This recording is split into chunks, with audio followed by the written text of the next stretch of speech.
Ito, ang unang set natin sa ating shoulder workout, side lateral raise, drop set ang ginawa natin dito. Nagsimula tayo sa 30 pounds, naka 15 repetition tayo dyan. Then, ang kasunod naman na drop set na ginawa natin is 25 pounds, bali 12 repetition lang ang nagawa natin dyan. Pero set to failure pa din to, sinasagad natin doon sa pinakahuling repetition. Then yung pangatlong drop set naman natin is 20 pounds ang binuhat natin, naka 15 repetition tayo dyan. So, solid workout pagka ganitong drop set kasi talagang mapapump yung shoulder mo nito. Magandang tingnan sa pisik natin pagka meron tayong round shoulder. Oops, flex time. Pangalawang set sa ating shoulder workout, rear delt fly naman ang ginawa natin dito. Drop set pa din. Nagsimula tayo sa 25 pounds. Naka 15 repetition tayo. Then, sinundan natin siya ng 20 pounds. Naka 15 repetition din tayo. Hanggat maaari, nagpo-pause tayo sa taas. Dahan-dahan lang. Tapos, sinasamahan din natin ito ng force repetition yung ginawa natin ganon. Tapos, pangatlong drop set natin. 15 pounds naman ang binuhat natin, naka 15 repetition din tayo dito. Kahit magaan lang, mabigat na ito sa atin kasi exhausted na yung ating side delt. Oh yes, good workout, napakagandang pump sa ating shoulder. Oh yeah, let's go! Panibagong personal record ang nagawa natin dito sa paborito nating workout, barbell overhead press. 120 pounds ito, 54 kg, naka 12 repetition tayo. Samantala dati naka 8 repetition lang tayo. So biro mo, 4 na repetition ang inilikas natin. Yan. Kung makikita mo dito, full range of motion ang ginagawa ko. Lumalapat sa chest yung bar. Then dahan-dahan lang pati yan. Slow, controlled, deliberate movement. Napakaganda mag shoulder press sa ganitong bench yung naka-incline ka ng kaunti.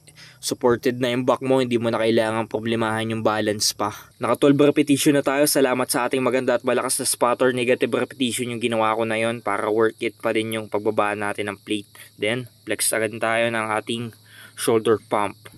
Alright, let's go for another one.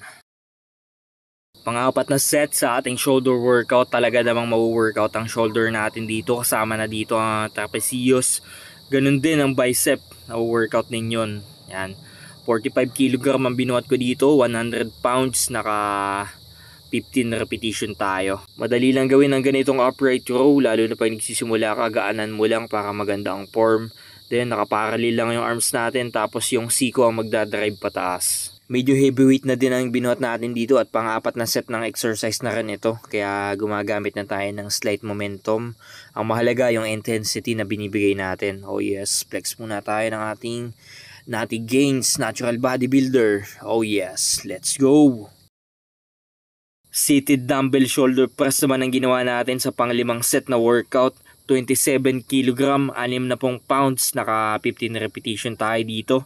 Kung makikita mo, dahan-dahan lang natin binababa yung weight. Medyo iba-iba ng kaunti pagka dumbbell ang gamit natin kasi nai-stretch pa natin siya lalo. Yung 15 repetition sa ganitong dumbbell shoulder press ay madami na yun, kaya sa susunod na shoulder workout natin, gagawin na nating 70 pounds yung dumbbell. Basta maka 5 to 10 repetition tayo na ang binubuhat natin ay heavyweight para sa atin, yung maximum effort ang ginagawa natin, pero yung pa din ang sagad na nagawa natin is okay na yun.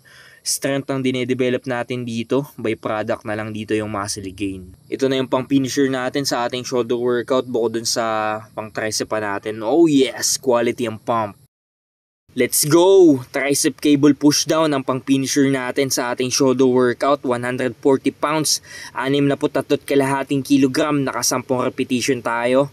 Bali, 14 rubber plates yung binuhat natin dyan. High intensity training ang gawa natin, kaya tigi isang set lang lahat ang bawat exercise. Bali, 6 na set lang ang gawa natin sa shoulder workout. Ang una nating ginawa ay side lateral raise, pangalawa ay rear dead fly, pangatlo ay barbell overhead press, pang-apat ay upright row, pang-lima ay seated dumbbell press, saka ito, pang-anim, cable tricep push down. Oh yes, good workout. Tingnan mo naman ang pump sa ating shoulder at tricep. Oh yeah, come on, let's go, one more. Abs workout na lang. Para sa atin lang naman, para kompleto ang ating workout program, dapat lagi meron tayong abs workout sa huli. 15 pounds plate yung binuhat ko dito. Naka 15 repetition tayo sa weighted curls up. Nakasanayan na natin to. Nagsisimula pa lang tayo mag-workout kaya naging habit na. Sino ba naman ang ayaw magka-abs? Pero syempre hindi lang naman basta sa abs workout nakukuha natin yung magandang hubog ng abs. Kasama na rin dito syempre ang diet natin. Kung ano mga kinakain natin. Tayo ngayon ay medyo nakabulk kaya nagsimula na tayo magbawas ng kanin. Sadya naman tayo maganang kumain lalo pagka masasarap ang ulam. Para sa visible na abdominals ay nagpapasting na ulit tayo at less rice.